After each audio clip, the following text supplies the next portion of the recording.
Hello friends, welcome to our channel. आज हम इस वीडियो में तालिबान को सपोर्ट करने से चीन को क्या फ़ायदा होगा, अफ़गानिस्तान में वो अपनी जड़ी कैसे मजबूत कर रहा है, ये सब कुछ हम इस वीडियो में जानने वाले हैं।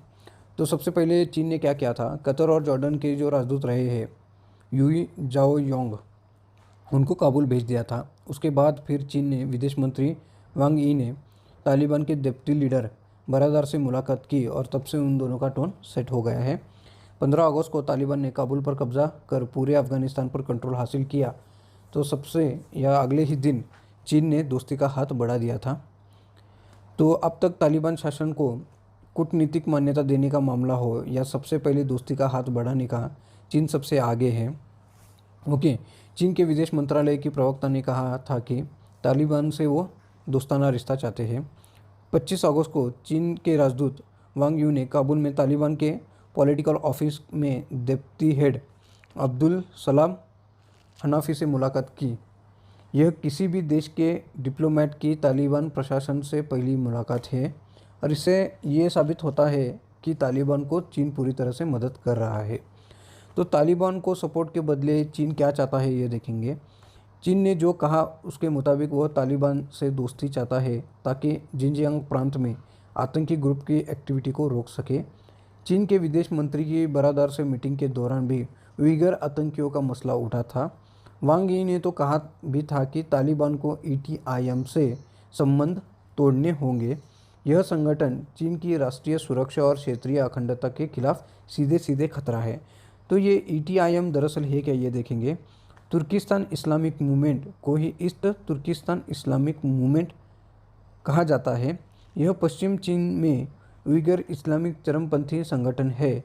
यह संगठन चीन के जिनजियांग को ईस्ट तुर्किस्तान के तौर पर स्वतंत्र करने की मांग करता है। 2002 से ETIM को UN सिक्योरिटी काउंसिल अल कायदा संसद कमेटी ने आतंकी संगठन के तौर पर इसको लिस्ट में डाल दिया था। हालांकि अमेरिका ने 2020 में इस संगठन को आतंकी संगठन की सूची से बाहर निकाल दिया। इससे दोनों देशों के बीच, अमेरिका और चीन के बीच ट्रेड वॉर की शुरुआत हो गई थी।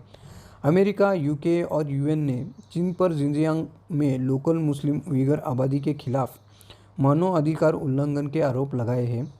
चीन पर इस समुदाय से बंधुआ मजदूरी करने और कई तरह की पाबंदी लगाने के आरोप है। 2000 के दशक से ही ETIM की जड़ें अफगानिस्तान में रही है।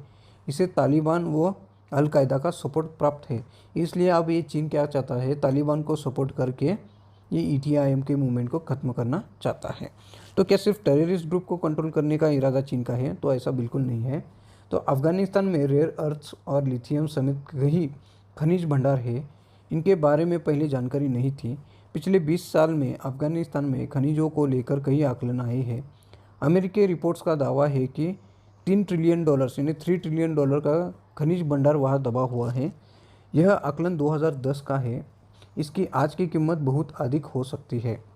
अफगानिस्तान में लिथियम आयन बैटरी के इस्तेमाल होने वाली लिथियम का दुनिया का सबसे बड़ा भंडार हो सकता है। इसका इस्तेमाल न केवल बैटरी में बल्कि इलेक्ट्रिकल वाहनों के साथ ही रिन्यूएबल एनर्जी इंडस्ट्री में बड़े पैमाने पर हो रहा है। तो ये लिथियम जो भंडार अफगानिस्तान में मौजूद है, तो ये बहुत इम्पोर्टेंट है। इसको एक्सप्लोर करना चाहता है चीन। अमेरिकी डिफेंस डिपार्टमेंट ने 2010 में अफगानिस्तान को लिथियम का सऊदी अरब कहा था। इसका मतलब यह है कि मिडल ईस्टर्न देशों से कच्चे तेल की दुनिया भर को जिस तरह सप्लाई होती है, वैसे ही सप्लाई अफगानिस्तान से लिथियम की हो सकती है, ऐसा अमेरिकी डिफेंस डिपार्टमेंट का दावा है। 2019 में अफगान खनिज मंत्रालय की रिपोर्ट कहती है कि अफगानिस्तान में 1.4 मिलियन टन के रेयर अर्थ मटेरियल्स है।